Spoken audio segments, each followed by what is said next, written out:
Hello, coucou Choupi, coucou Ryan, j'espère que vous allez bien, vous avez passé une bonne journée. Est-ce que vous m'entendez bien? Est-ce que vous n'avez pas de bug aujourd'hui? Tout à fait. Bon, donc comme le disait Julien, aujourd'hui, le thème, c'est les Templiers ainsi que les Cathares, les histoires qui vont avec ça, le procès, les légendes, etc. Aujourd'hui, on va plonger dans un des plus grands mystères de l'histoire. On va parler de courage, certes, mais aussi on va parler de sang, de pouvoir, mais de complot, de torture, de légendes qui traversent les siècles. Quand on entend le mot templier, on s'imagine tout de suite les chevaliers en armure avec des grandes croix rouges, des protecteurs du Graal ou des figures occultes. Mais avant d'être un mythe, les Templiers ont été une réalité historique, fascinante, brute et terriblement politique. Alors, oubliez un instant tout ce qui a été dit au cinéma et on va y voyager ensemble. Comme le disait Julien, nous allons parler d'abord de la Genèse. Qu'en est-il vraiment concernant l'ordre du Temple, de la gloire à la chute? Nous sommes en l'an 1119. Après la première croisade, Jérusalem a été repris par les chrétiens, mais les routes pour s'y rendre sont de véritables coupe-gorge et les pèlerins se font détrousser, massacrer et enlever par des brigands. Un chevalier champenois, Hugues de Pins, et 8 de ses compagnons décident de créer une milice pour protéger justement tous ces pèlerins. Au départ, ils sont d'une pauvreté absolue et on les appelle les pauvres chevaliers du Christ. Leur symbole, ce sont 2 chevaliers sur un même cheval, signe qu'ils n'avaient même pas de quoi s'acheter une monture chacun. Ils devaient utiliser une monture pour 2. Et c'est là que le roi de Jérusalem leur cède une partie de son palais. Ce palais bâti sur des ruines du temple, le temple que vous avez déjà tous entendu parler, le célèbre temple de Salomon, d'où leur nom des Templiers. Grâce à l'appui de saint Bernard de Clairvaux, une rockstar de l'Église à l'époque, l'ordre obtient un statut unique. Ils deviennent alors des moines soldats. C'est du jamais vu. Ils jurent chasteté, pauvreté et obéissance comme des moines, mais ils ont le droit de verser le sang pour défendre la foi, comme des chevaliers d'ailleurs. Saint Bernard théorise même le malicide, donc tuer un infidèle, que ce n'est pas un homicide, c'est tuer le mal. C'est pour vous dire que déjà à cette époque-là, c'était déjà très, très, très bizarre cette façon de fonctionner. Ils se disaient dans l'amour du Christ, mais ils tuaient impunément. Je ne sais pas si certains d'entre vous ont vu certaines séries, on en parle et on le montre clairement. Après, comme je vous le disais au début, c'est du cinéma, mais vous pouvez aussi retrouver ces histoires-là dans certains livres. Ne me demandez pas de nom parce que je n'ai pas de nom comme ça à vous donner, j'en ai lu. Où sont-ils rangés? Je n'en sais rien, mais je ne sais pas vous les montrer malheureusement.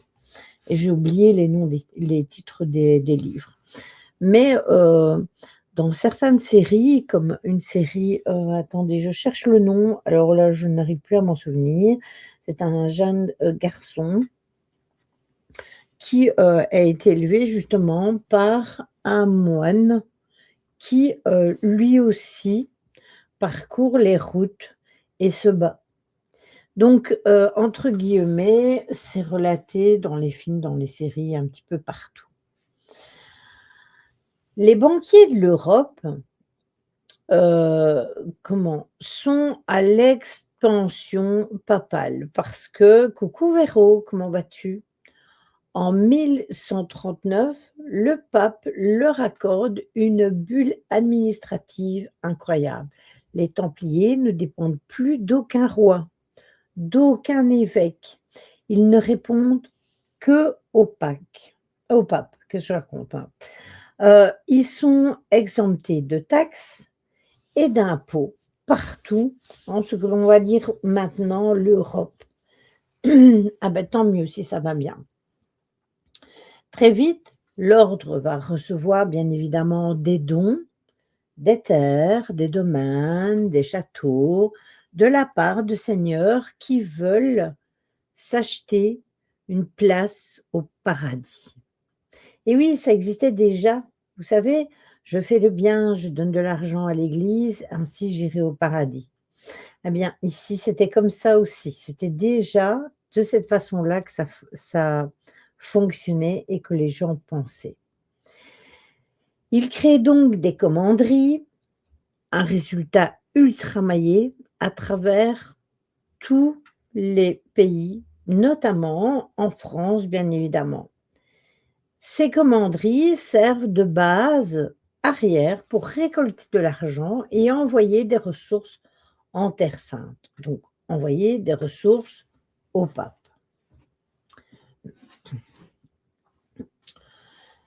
Mais il faut savoir quand même que voyager avec de l'or au Moyen Âge, c'est l'assurance de se faire détrousser.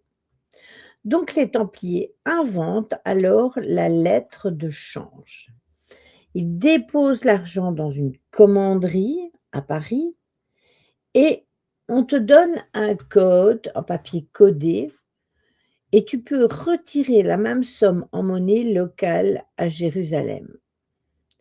L'ordre devient si riche qu'il commence à prêter de l'argent au roi et au pape, et aussi prêter de l'argent ainsi à des personnes qui sont puissantes, ça peut être dangereux. Donc vous imaginez, ils mettaient de l'argent à Paris, ils donnaient un papier codé et ceux qui étaient à Jérusalem pouvaient retirer de l'argent et la banque est née. Exactement. Coucou Caro.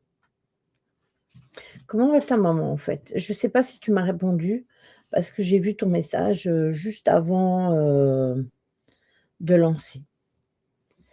Et c'est là que la banque, en effet, a commencé à exister. Mais il y a un piège derrière tout ça. C'est que le 13 octobre 1307, les chrétiens perdent définitivement la Terre sainte. C'est la chute de Saint Jean d'Acre. Les Templiers n'ont plus de but militaire. Ils rentrent, mais ils ont toujours une armée.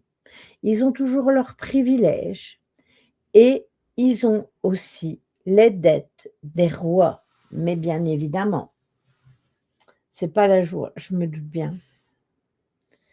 Parce que le roi de France de l'époque, Philippe le Bel, est totalement ruiné. Il doit des sommes astronomiques aux Templiers. De plus, il est très jaloux et de cet État dans l'État qui ne lui obéit pas.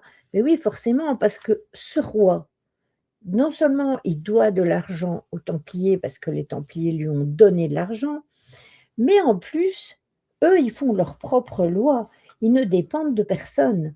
Donc, s'ils ont envie de tuer telle ou telle personne, le roi de France n'a rien à dire. C'est un État dans un État de France. Et c'est comme ça un peu partout, en fait. Où ils s'implantent, eh bien, c'est eux qui décident. Il y a rien qui peut, il y a personne qui peut leur dire de ce qu'ils ne peuvent pas faire ou de ce qu'ils peuvent faire. Et c'est là, coucou Neiko, que va naître un complot. En secret, avec son conseiller Guillaume de Nogaret, le roi prépare un coup de filet d'une logistique impressionnante. Il va y avoir des lettres scellées qui sont envoyées à tous les baillis et tous les sénéchaux de France.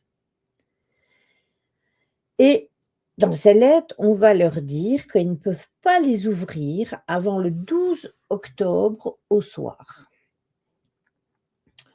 Au matin du vendredi 13 1307, c'est d'ailleurs là que vient en grande partie la superstition du vendredi 13, tous les Templiers de France sont arrêtés au saut du lit, dont le grand maître Jacques de Molay, dont je vous parlais tout à l'heure. Ils sont pris de court et n'opposent aucune résistance parce qu'ils pensent que c'est une erreur, ils savent qu'ils sont innocents. Et c'est là que le piège est en train de se refermer. Le roi de France est en train de réussir ce qu'il voulait vraiment faire.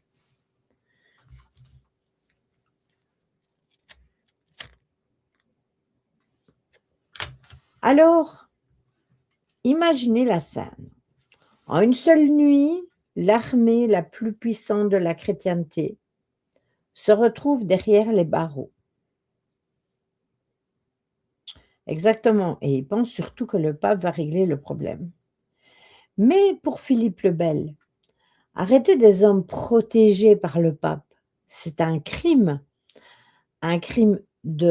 contre la majesté divine. Il lui faut une excuse en béton pour pouvoir en parler. Un motif si horrible que même le pape ne pourra pas les défendre. Et ce motif, c'est le crime absolu du Moyen Âge, le péché qui condamne l'âme et le corps, c'est-à-dire l'hérésie. Comment de parfaits moines soldats se sont-ils retrouvés accusés d'adorer le diable? C'est ce qu'on va voir maintenant, justement, avec ce fameux procès et l'accusation d'hérésie. Pourquoi l'hérésie? Parce que c'était tellement facile pour le pape de refuser que justement les personnes qu'il protège vénèrent le diable. À ce moment-là, c'était pire que maintenant. Pour Philippe le Bel, accuser les Templiers de complot politique ou de délits financiers ne suffira pas. L'ordre ne dépend que du pape. Donc, le seul moyen de court-circuiter l'autorité du pape Clément V, c'est d'utiliser l'Inquisition pour crime d'hérésie. Atteindre la foi chrétienne. Là, les lois vont changer et le roi peut s'ingérer. L'hérésie, c'est pas de pitié, tout à fait, c'est le bûcher directement. Tout comme mon briquet s'il continue à m'ennuyer. Le lavage de cerveau public est sans pareil. Dès le lendemain de l'arrestation, des juristes du roi et des moines prêcheurs vont sur les places publiques pour raconter au peuple des horreurs absolues. Le but, c'est créer une hystérie collective pour que la population réclame la mort des Templiers avant même qu'ils ne soient jugés. Vous connaissez ça? Ça va vous parler. On raconte une histoire, on la raconte partout, partout, partout, on en met, mais partout. Ça rentre dans l'esprit des gens et les gens, ils se retournent et ils rentrent dans une hystérie collective et c'est là que la population pète les plombs. Et là, en fait, ce qui va se passer, c'est qu'ils vont tous réclamer la mort des Templiers et ça, c'est un truc de fou. Comme quoi ce roi a réussi à tout retourner. Pour choquer le monde des chrétiens, on invente des rituels d'initiation secrets et totalement délirants. les Templiers sont accusés par, de plein de choses et on affirme que lors de leur entrée dans l'ordre, les recrues doivent renier le Christ et cracher, voire même uriner sur la croix, ce qui n'est pas vrai du tout, mais c'est ce qu'on l'on fait croire. Puis vous avez l'histoire aussi où les accusateurs prétendent que ils doivent embrasser le maître de cérémonie sur la bouche. Je vous rappelle qu'à ces époques-là, tout ce qui était, contre nature, puisque eux s'étaient dit contre nature, n'était pas toléré. Le nombril et le bas de l'épine dorsale ou directement sur les fesses en signe de soumission totale et de dépravation. Et ça va vraiment faire tourner les têtes. Et le plus grand mystère qui va venir en rajouter, c'est l'idolâtrie du Baphomet. On les accuse d'adorer une tête coupée, une sorte d'idole barbue aux yeux étincelants, parfois dotée de cornes, qu'ils appellent Baphomet. Pour les historiens modernes, ce mot est très probablement une déformation médiévale de Mahomet, c'est-à-dire le prophète de l'islam. Une manière de dire qu'en restant trop longtemps en Terre sainte, les Templiers s'étaient secrètement convertis ou s'étaient liés à un ennemi, parce que déjà, à cette époque-là, il y avait déjà les problèmes de religion. Et là, on va commencer à les torturer. Comment obtenir de tels aveux de la part de ces fiers chevaliers? Par la torture. Torture systématique autorisée par l'Inquisition. On utilise les fers rouges pour brûler la plante des pieds. On les suspend par les bras liés dans le dos jusqu'à ce que les épaules se déboîtent, ou on les prive d'eau et de nourriture pendant des semaines. Et ce qui va se passer, c'est que brûler, affamer, briser la quasi-totalité des Templiers, y compris le grand maître Jacques de Molay, finissent par avouer tout ce que les bourreaux veulent entendre pour que la torture s'arrête. Et là, ils vont dire n'importe quoi. Tout ce qu'on va leur demander d'avouer, ils vont avouer parce qu'ils ont tellement de souffrance qu'ils n'arrivent pas à ne rien dire.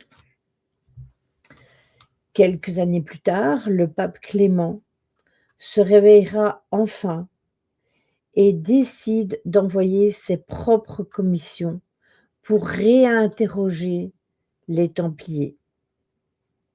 On les déplace de ville en ville pour les faire torturer par différents bourreaux. Oui, c'est pour ça que justement, ils ont eu des sévices tous différents. Ils ont été brûlés à un certain endroit, ils ont été affamés à un autre endroit, ils ont été brisés à un autre endroit et ainsi de suite. Pour ceux qui, pour les anciens qui ont vu par exemple, les films comme Angélique, on l'explique très bien, hein, comment on peut traiter quelqu'un de sorcier alors qu'il n'a rien fait. Voilà, il utilisait juste, les métaux pour les isoler d'autres pour obtenir de l'or et de là, il était plus riche que le roi et du coup, il a été traité d'hérétique. Donc c'était facile dans ces années-là de faire ça. Donc quand le pape Clément décide, de réinterroger, les Templiers, ils vont être libérés de la torture mais c'est temporaire, hein, je vous préviens et comment? Plus de 50 Templiers vont reprendre courage et vont se rétracter. Ils vont jurer qu'ils ont menti sous la douleur et qu'ils sont de bons chrétiens. Le roi Philippe Bel réplique immédiatement avec une astuce juridique cruelle. Si tu avoues une hérésie, que tu dis que tu as menti, tu es considéré comme quelqu'un qui replonge. Et la sentence pour ce style de choses, c'est, comme le disait Caro tout à l'heure, le bûcher direct, sans procès. En mai 1310, 54 Templiers sont brûlés vifs aux portes de Paris.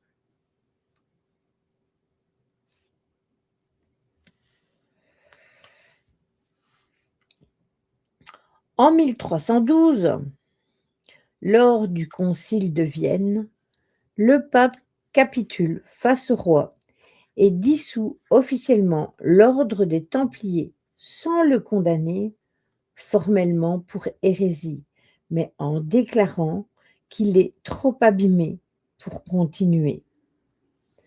Et c'est en mars, le 18 mars 1314, c'est justement à ce moment-là qu'il va se passer quelque chose de flagrant.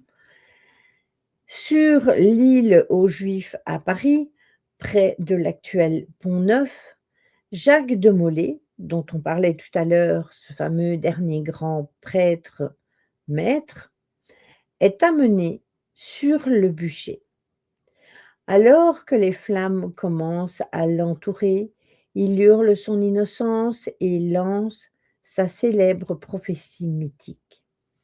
Pape Clément, roi Philippe, avant 1 an, je vous assigne à comparaître devant le tribunal de Dieu pour y recevoir votre juste châtiment.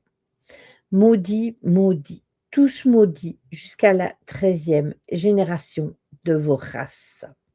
Surtout que le roi a accepté que le Vatican récupère une partie des biens des Templiers, terre, culture, etc. Mais tout à fait, tout à fait.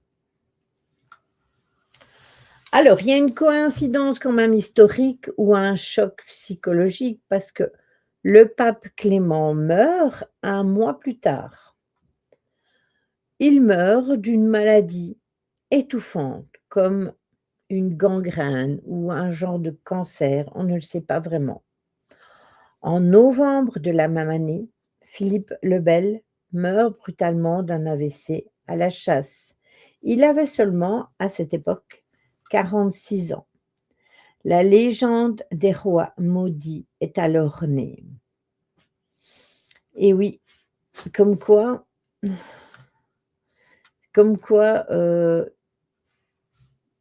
il a dit cela et ça s'est quand même passé dans la même année qui leur était notée.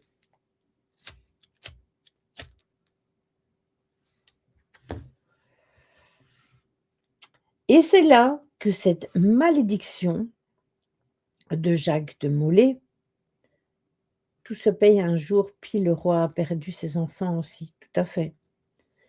Et ça fait partie ça fait partie de ce qui était maudit, puisqu'ils étaient maudits pour 13 générations. Donc évidemment, ses enfants, ses petits-enfants, et ainsi de suite. Cette malédiction résonne encore dans les rues de Paris et l'ordre du Temple s'éteint dans le sang. Mais pour bien comprendre la paranoïa de cette époque et la manière dont l'Église gérait ceux qu'elle considérait comme des déviants, il faut tourner nos regards un peu plus tôt dans l'histoire et un peu plus au sud de la France.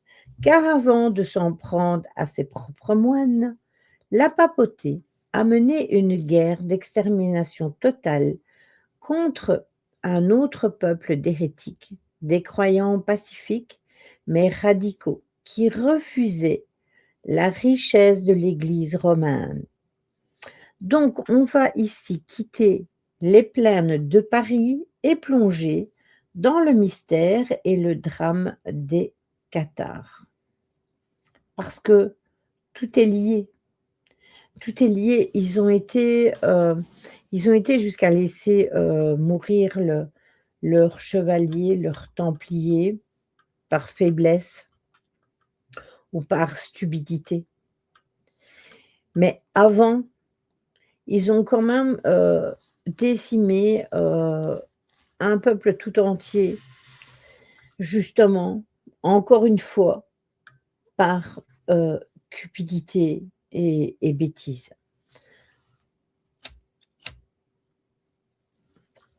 Et là, on parle des autres hérétiques, qui étaient les cathares, les bons hommes du Midi.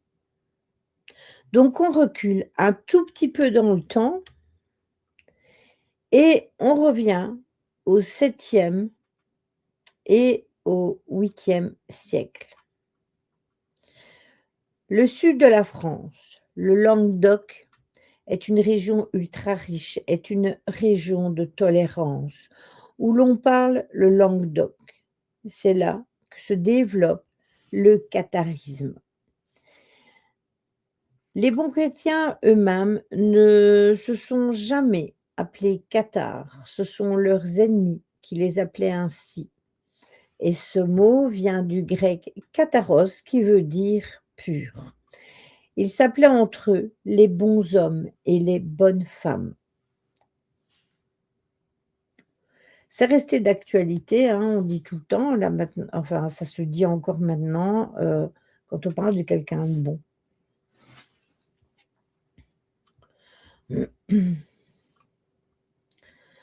Et ça, c'est entre guillemets «un choc de culture» parce que à cette époque, l'Église catholique romaine est riche.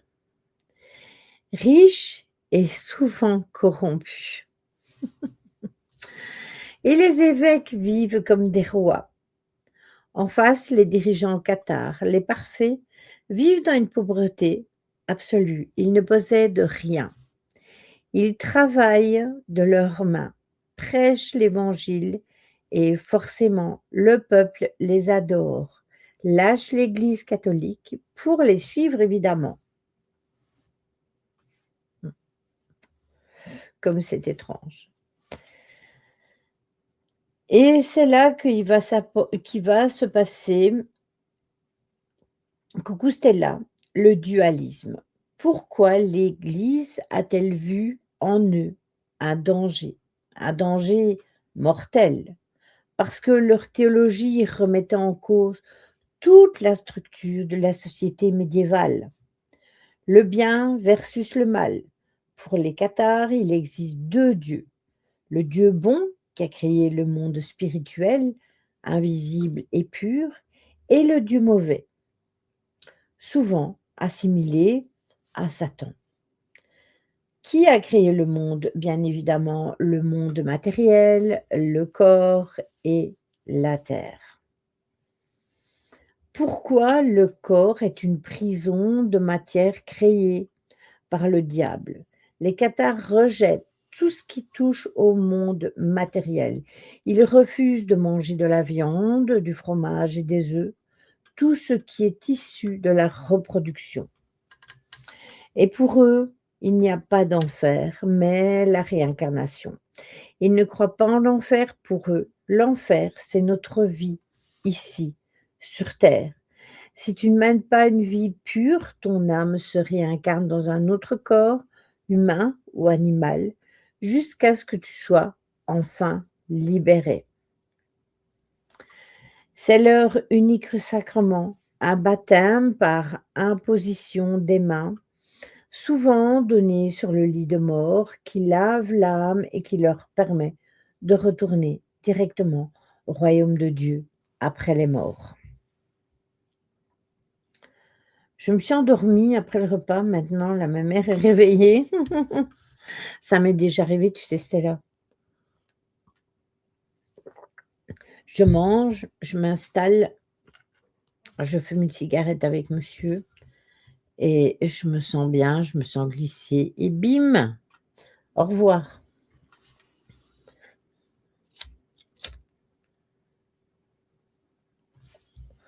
Ouais, elle avait dit que ça allait mieux, son oreille, hier.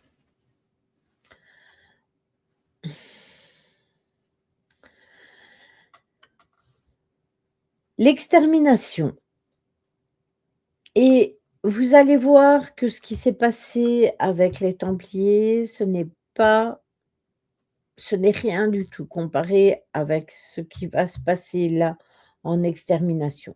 Ce qu'ils ont fait avec les Templiers, entre guillemets, c'était recommencer quelque chose qui avait déjà été fait. À cette époque, c'était le pape Innocent III qui perdait patience. Nous sommes en 1208 et son légat, donc en tant qu'ambassadeur, est assassiné dans le sud. C'est là que le pape lance la croisade des Albigeois. Et ça va se passer pendant 20 ans. Vous vous imaginez de 1209 à 1229. C'est la toute première fois qu'une croisade est lancée par des chrétiens contre d'autres chrétiens. C'est pour ça que ce qui s'est passé beaucoup plus tard, dans les années 1300, entre guillemets, c'était comme s'ils recommençaient quelque chose moins, moins fort, entre guillemets, puisque là, ça a quand même été un cataclysme. Mais ce qui s'est passé en Qatar, c'était bien pire. Donc du coup, ils décident de lancer une croisade contre des chrétiens. Des chrétiens, donc qui vont se battre contre d'autres chrétiens, parce que leurs idées de départ ne sont pas les mêmes. Les croisés venaient du nord de la France, assiègent la ville de Béziers. Quand on demande au, comment, au légat du peuple, donc Arnaud Amaury, on en a déjà parlé, comment distinguer les catholiques des hérétiques cathares dans la ville, il prononce cette phrase terrible. Tuez-les tous, Dieu reconnaîtra les siens. Résultat, plus de 20 000 hommes, femmes et enfants sont massacrés en une journée. Et c'est quand même incroyable de se dire que rien que pour des religions, on en est arrivé là. Et comment ils savaient? Ben, ils ont tué tout le monde. En tuant tout le monde, eh bien, c'était des régions, hein, Ryan. Donc en tuant tout le monde, eh beh, ils ont dit que de toute façon, même, si, si ceux qui avaient été tués n'étaient pas, des hérétiques, beh, que de toute façon, Dieu les reconnaîtrait et ne les punirait pas. Donc ils ont tué tout le monde, femmes, enfants, hommes, tout le monde. Ils ont massacré tout le monde. Et après, en 1244, va venir le symbole de la fin, le bûcher de Montségur. Ils savaient que les innocents seront libérés devant Dieu. C'est ça, c'est ça. Ils disaient, selon leurs croyances, pour eux, ceux qui n'avaient rien fait, ils seraient libérés de toute façon. Une fois qu'ils seraient près de Dieu, eh bien, ça voulait dire que ce n'étaient pas des hérétiques. Ils n'ont pas été chercher plus loin que ça. Ils les ont tous massacrés. Le château de Montségur, perché sur des roches, est le dernier refuge des cathares. C'est ça. Tu n'as rien fait, tu te fais buter. Waouh! Réfléchis. Réfléchis et vois que les histoires n'ont pas vraiment changé, mais sont différentes. Et donc, ils vont se réfugier dans le château de Montségur. Après un siège héroïque de 11 mois, la citadelle malheureusement va tomber. Plus de 200 parfaits cathares refusent de renier leur foi et descendent d'eux-mêmes les marches du château pour se jeter dans un immense bûcher collectif au pied de la montagne.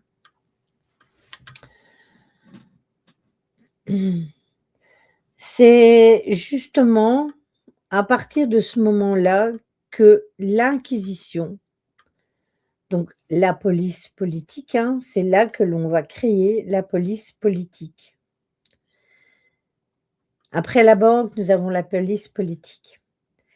C'est précisément pourquoi elle a été créée, eh bien, c'était pour traquer les derniers cathares cachés dans les forêts, que le pape va créer une institution terrifiante qui s'appellera l'Inquisition.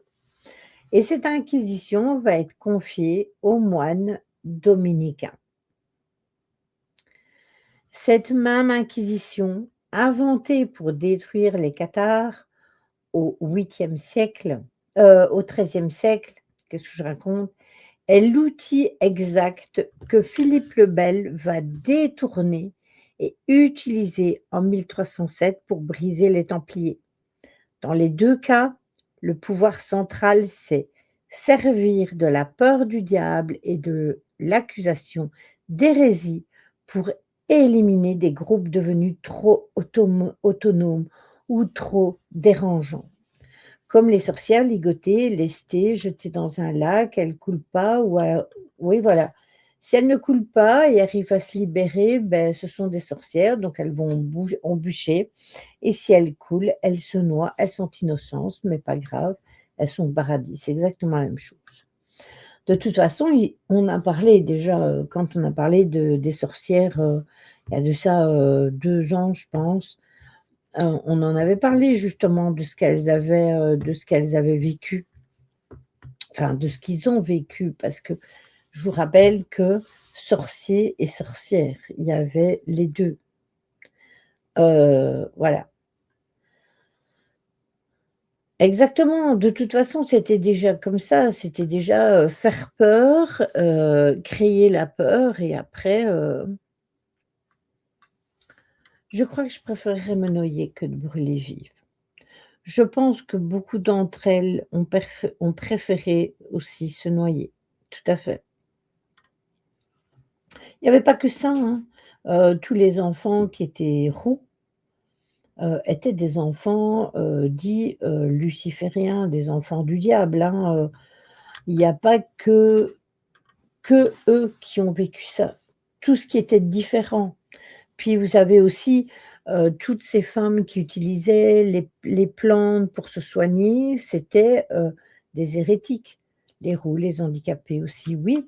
Puis les homosexuels aussi, que ce soit du côté homme ou femme, hein, ils étaient considérés comme des impurs, hein. Donc tout ce qui ne rentrait pas dans un moule et qui ne suivait pas la religion, la seule et unique, eh bien, ça vous valait de mourir. Et c'est pour ça que bien plus tard, il y a eu les guerres entre, les protestants et les catholiques qui, se sont aussi, tués, parce qu'ils n'étaient pas d'accord qu'ils n'étaient pas d'accord du tout. Pas le droit de vivre sans religion, c'est dingue. La facilité pour la facilité pour l'homosexualité, c'est que tu pouvais le cacher. Pas le handicap ou les cheveux roux. Oui, aussi, mais non, pas nécessairement, tu sais? Quand il y avait, quand il y avait une suspicion, ils allaient pas chercher pour voir si c'était vrai ou si c'était pas vrai, hein. Oui, c'est ça, les gens hors normes, vivant hors du cadre. La dictature de fou est encore c'est un gentil mot. Oui, c'est ça, mais c'était vraiment ça, hein, oui. Mmh. Exactement, Julien, pratique quand tu ne peux pas blairer ton voisin. Tu allais inventer un truc sur ton voisin, eh bien, voilà, on cherchait pas à comprendre. Alors quand on dit que les religions sont amour, comment dire que bon, vous connaissez mon avis là-dessus. Heu, toutes ces tueries ont été faites au nom de la religion. Voilà. Alors c'est très bien de croire, hein, heu, c'est propre à chacun. Mais voilà. Des croyances limitantes, tout à fait. Le voisin a une plus belle vache, zou, on dénonce et paf. Oui, il avait une plus belle femme, ou il avait de plus beaux poulets, ou il avait plus d'argent, ou il gagnait mieux, ou il avait des plus beaux terrains. Il y avait toujours, toujours, toujours moyen de détruire la personne. Les puissants maîtres homos étaient balancés par leurs valets et les gens de maison. Tout à fait, le frère du roi Soleil était homosexuel. C'est ça, Caro. Donc, du coup, nous étions à l'Inquisition. Cette inquisition qui est inventée pour détruire donc, tous les cathares, et pour briser tous ces gens qui avaient leurs croyances, mais qui ne demandaient rien à personne. Ils voulaient juste garder leurs croyances pour eux et voilà. Oui, tout à fait, il a été protégé, mais il est homosexuel.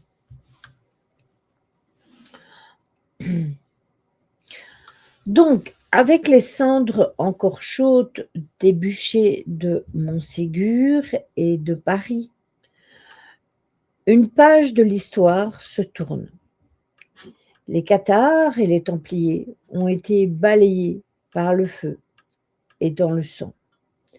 Mais on ne détruit pas des ordres aussi mystérieux si facilement.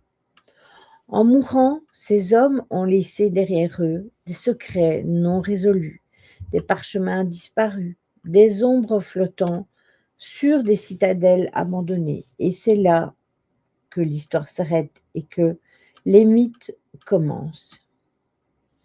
Car on entre maintenant dans la zone des mystères et des rumeurs séculaires, des trésors perdus. Où est passé l'or du temple? Qu'est-ce que le Baphomet? C'est l'heure du grand plongeon dans les légendes. Nous en avons parlé un petit peu la semaine passée quand nous avons parlé du château de Grésor, justement. Donc, on parlait justement de l'énigme de Baphomet. Idole secrète, complot. La description qui fait peur dans l'imaginaire collectif et surtout dans le XIXe siècle avec l'occultiste Eliphas Lévy. Le Baphomet est dessiné comme une créature androgyne à tête de bouc avec des cornes, des ailes, un pentagramme sur le front. C'est l'image type du diable et ça, je vous l'ai déjà expliqué que en fait, par exemple, vous pouvez aimer cette statuette et l'avoir chez vous sans pour autant vénérer le diable, parce que c'est une question d'intention. Et c'est à ce moment-là que les gens, ils n'ont pas compris. Vous déteniez ce truc, vous étiez forcément quelqu'un qui adorait le diable. Certains les portent sur eux. Vous savez, certains gothiques ont des t-shirts avec des Baphomets ou des pendentifs ou des bracelets, et cetera. C'est pas pour ça que nécessairement ce sont des adorateurs du diable et pourtant c'est souvent ce qu'il est dit, que les gothiques aiment le diable. Ça n'a rien à voir. C'est juste parce que les gens ont peur de ce qui n'est pas comme eux. Quand on regarde les vrais textes de l'Inquisition, les descriptions varient complètement d'un templier torturé à l'autre. L'un dit que c'est une tête en bois avec 2 faces, comme le dieu Janus. Un autre dit que c'est un crâne humain momifié. Un troisième jure que c'est un grand chat noir. D'où cette histoire où l'on a tant tué de chats noirs. Et cette histoire au niveau des chats noirs continue parce que bien souvent, les gens ne veulent pas de chats noirs parce que ils disent que ça porte malheur et cette histoire vient de là. Combien de chats noirs non ouais?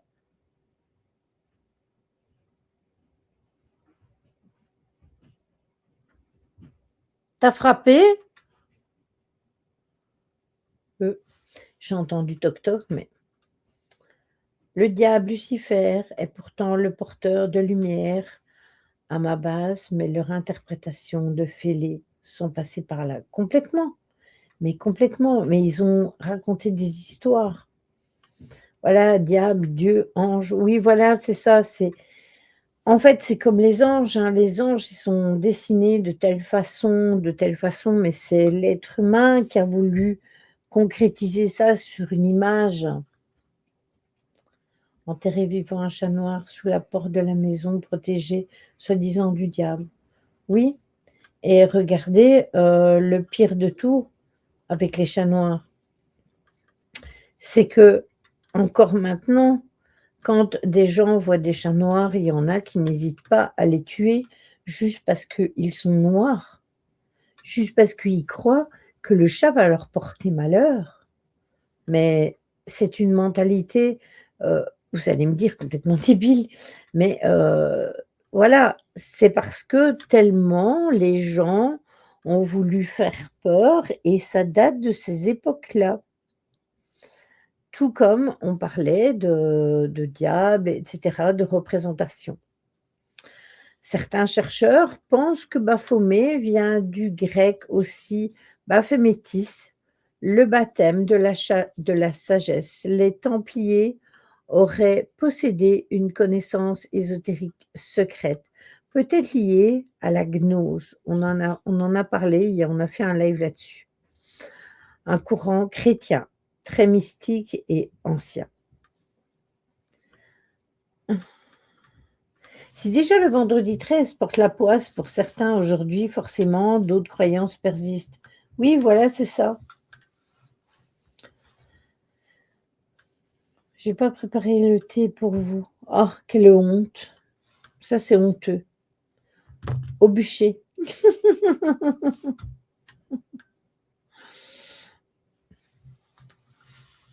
Et rappelez-vous, la semaine passée, justement, quand on parlait du château, on parlait de l'or du temple. Donc, on parlait de d'Isor, qui n'est pas le seul lieu sur la carte des chasseurs de trésors.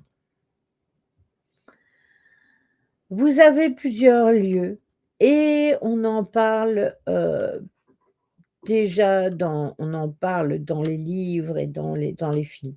D'accord, Lily, je vaux bûcher avec les sorcières, voilà. Vous avez la piste de l'Écosse, donc Roselyne Chapelle. Certains connaissent. C'est la théorie préférée des anglo-saxons et du Da Vinci Code. Une partie de la flotte des Templiers, basée à La Rochelle, aurait pris la fuite juste avant le coup de filet. Et ils auraient navigué jusqu'en Écosse, où le roi Robert le Bruce, excommunié, les a accueillis, bien évidemment, à bras ouverts. Ils auraient caché leurs trésors et leurs archives sous la crypte de la magnifique chapelle de Roselyne, truffée de gravures mystérieuses. Ça, c'est la première piste où pourrait se cacher le trésor. Puis vous avez la piste de Rennes-le-Château, dans l'Aude. Tiens, en plein pays, Qatar. L'abbé Béranger Saunier est devenu mystérieusement richissime en fin de 19e siècle. Et en fait, il a fait des travaux dans son église. La rumeur dit qu'il a peut-être trouvé un morceau du trésor des Templiers ou un secret lié au Qatar enfoui dans sa région. Et si le trésor n'était pas fait de pièces d'or? Beaucoup pensent que les Templiers ont ramené des tunnels du temple de Salomon, des reliques uniques. Je vous parle de l'Arche de l'Alliance ou du Saint Graal. Le toc, c'est en bas. Le toc que tu as entendu, Stella, c'est la porte de ma cour. C'est la chienne qui est sortie. Mais quand il fait un temps comme ça, fort humide et fort pluvieux, bah, ça craint. La porte est super dure, comme c'est une porte à glissière. Va me faire comprendre, hein, c'est du PVC, on dirait qu'elle gonfle.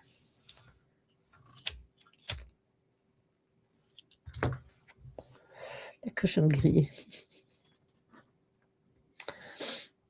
Et oui, l'arche d'alliance et le Saint Graal.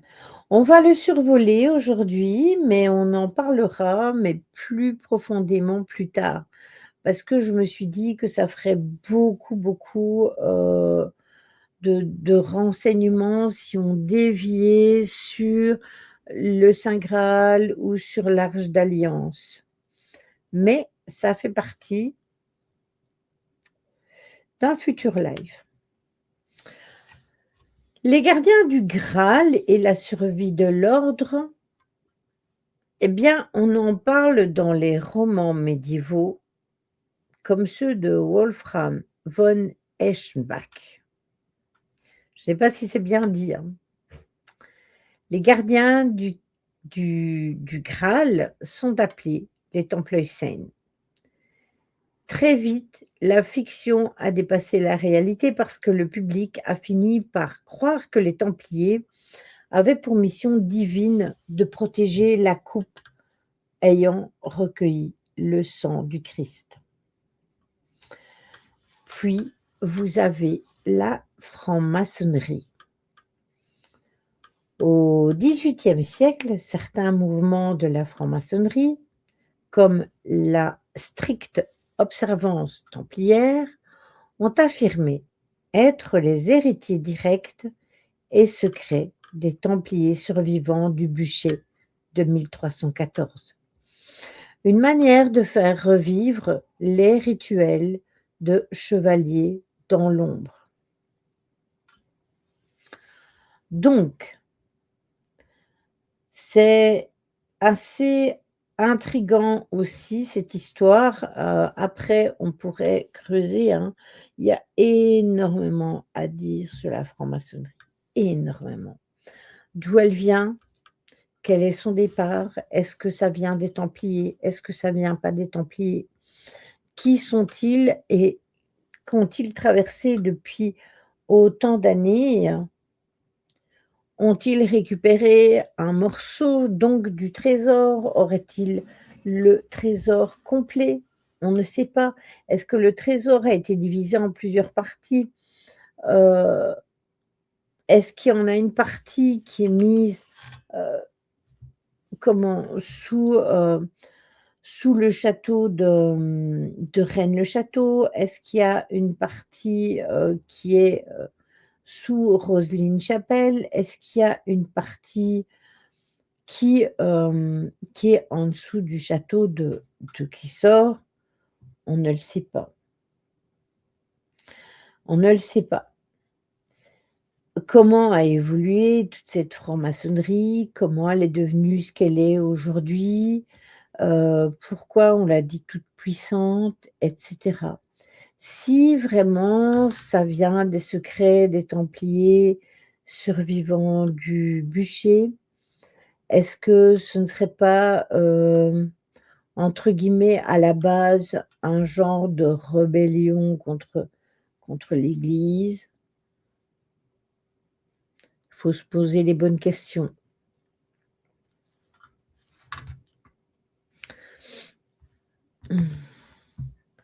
Mais quoi qu'il en soit, quand on parle de l'or de Gisors, du Baphomet ou des mystères de Montségur, la vérité, c'est que les Templiers et les cathares ont payé le prix fort face à la jalousie des rois et la paranoïa du peuple. Du peuple, mais d'une époque aussi. Ils ont été brûlés, mais leurs fantômes courent toujours dans les ruines de nos châteaux. C'est peut-être ça, leur véritable trésor. Nous faire rêver, chercher, questionner l'histoire, encore et encore, comprendre le pourquoi du comment. Encore aujourd'hui, 700 ans après, on se pose les questions et on essaye de comprendre. Pour moi, le trésor des Templiers sont des connaissances. Je pense aussi, des connaissances qui n'étaient pas compatibles avec avec la religion. Je suis assez d'accord avec toi. Moi, je pense aussi que c'était tout ce qu'ils savaient. Je pense que c'est ça aussi. Je ne pense pas que ce soit lié nécessairement à un trésor fait d'or, de pierres précieuses, et cetera. Ils avaient énormément de connaissances et découvertes. Tout à fait. Des recettes, des remèdes, ce genre de choses. Oui, bien sûr. Et pourquoi encore après, quand vous regardez, déjà déjà dans les débuts des années 1900, les personnes qui utilisaient les plantes pour se soigner étaient encore traitées de sorcières. Une personne qui habitait excusez-moi, il faut que je boive.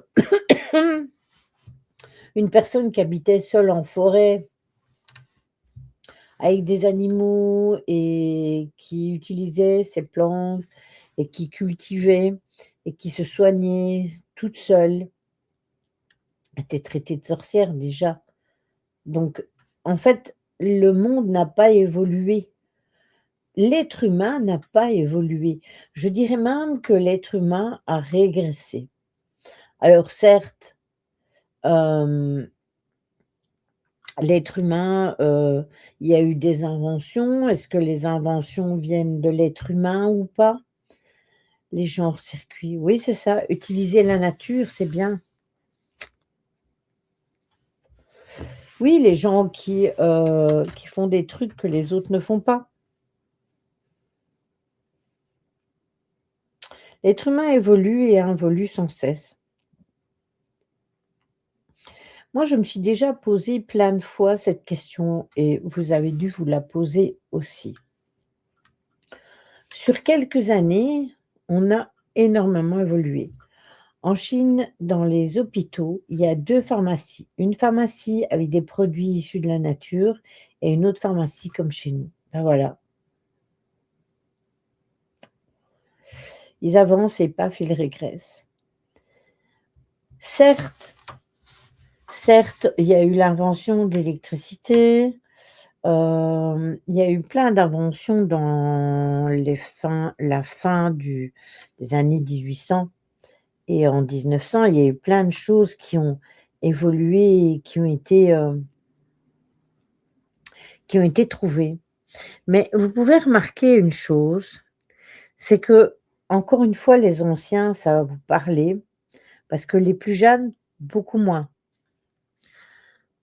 Quand, nous, on est nés dans les années, fin années 60, début années 70, même je dirais années 80, on a connu, les grosses télés, mais ça faisait, les télés en noir et blanc, le téléphone à tourner parce que c'était pas à touche.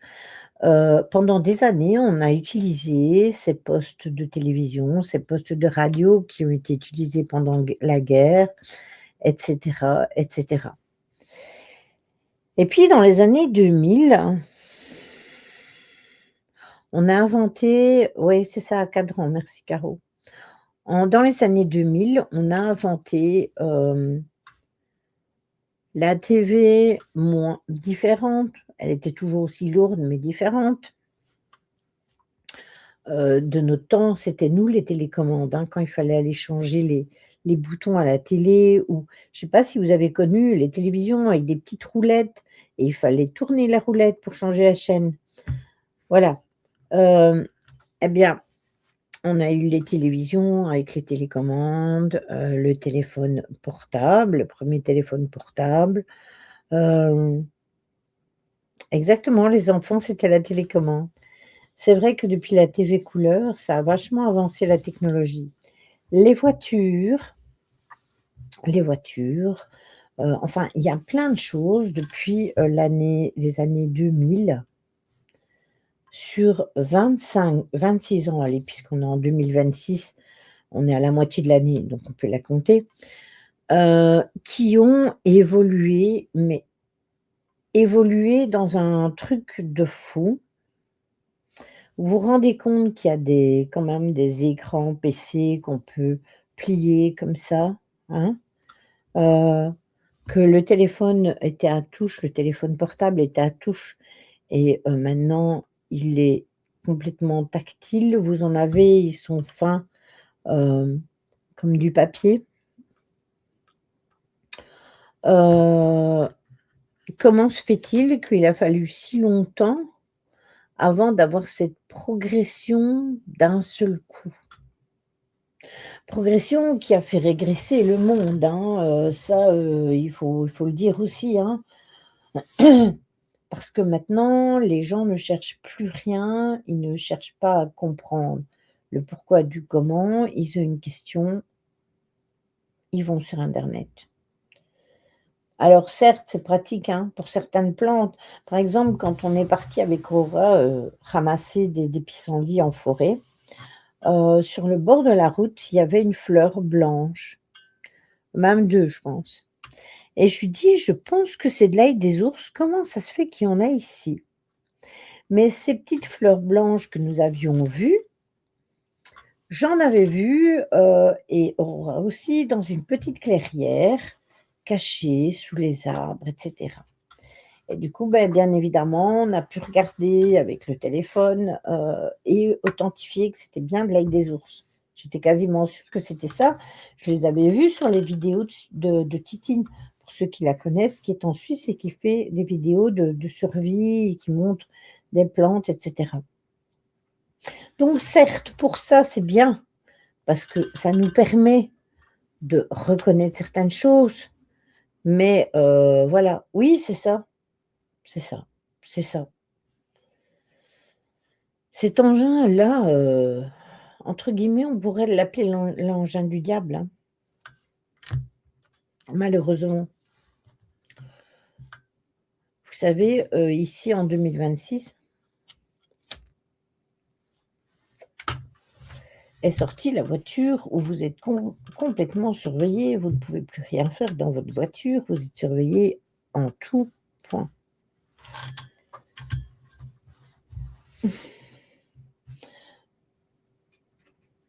Juste imaginer que tous les ans, par exemple, il y a un nouveau téléphone qui sort, alors qu'avant, c'était 3, 4 ans. Oui, et puis toutes les marques aussi qu'il y a. Quand les téléphones sont sortis, je me souviens, il y avait les Sony Ericsson, il y avait les Nokia, il y avait aussi, les Panasonic, heu et il y avait Samsung, et c'est tout. Maintenant, regardez le nombre. Voilà, Sony, exactement.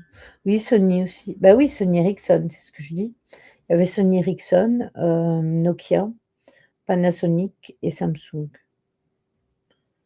Oui, Sony Ericsson. Le meilleur téléphone que j'ai eu dans ma vie, c'était mon Sony Ericsson. Motorola aussi, exact. Le capitalisme est quand même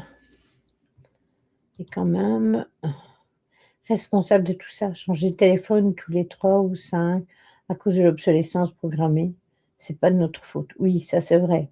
Bah, regardez Ryan, hein, nouveau téléphone et voilà.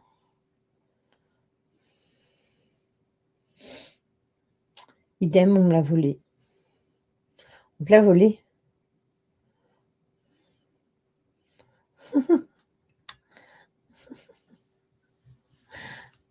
Donc voilà.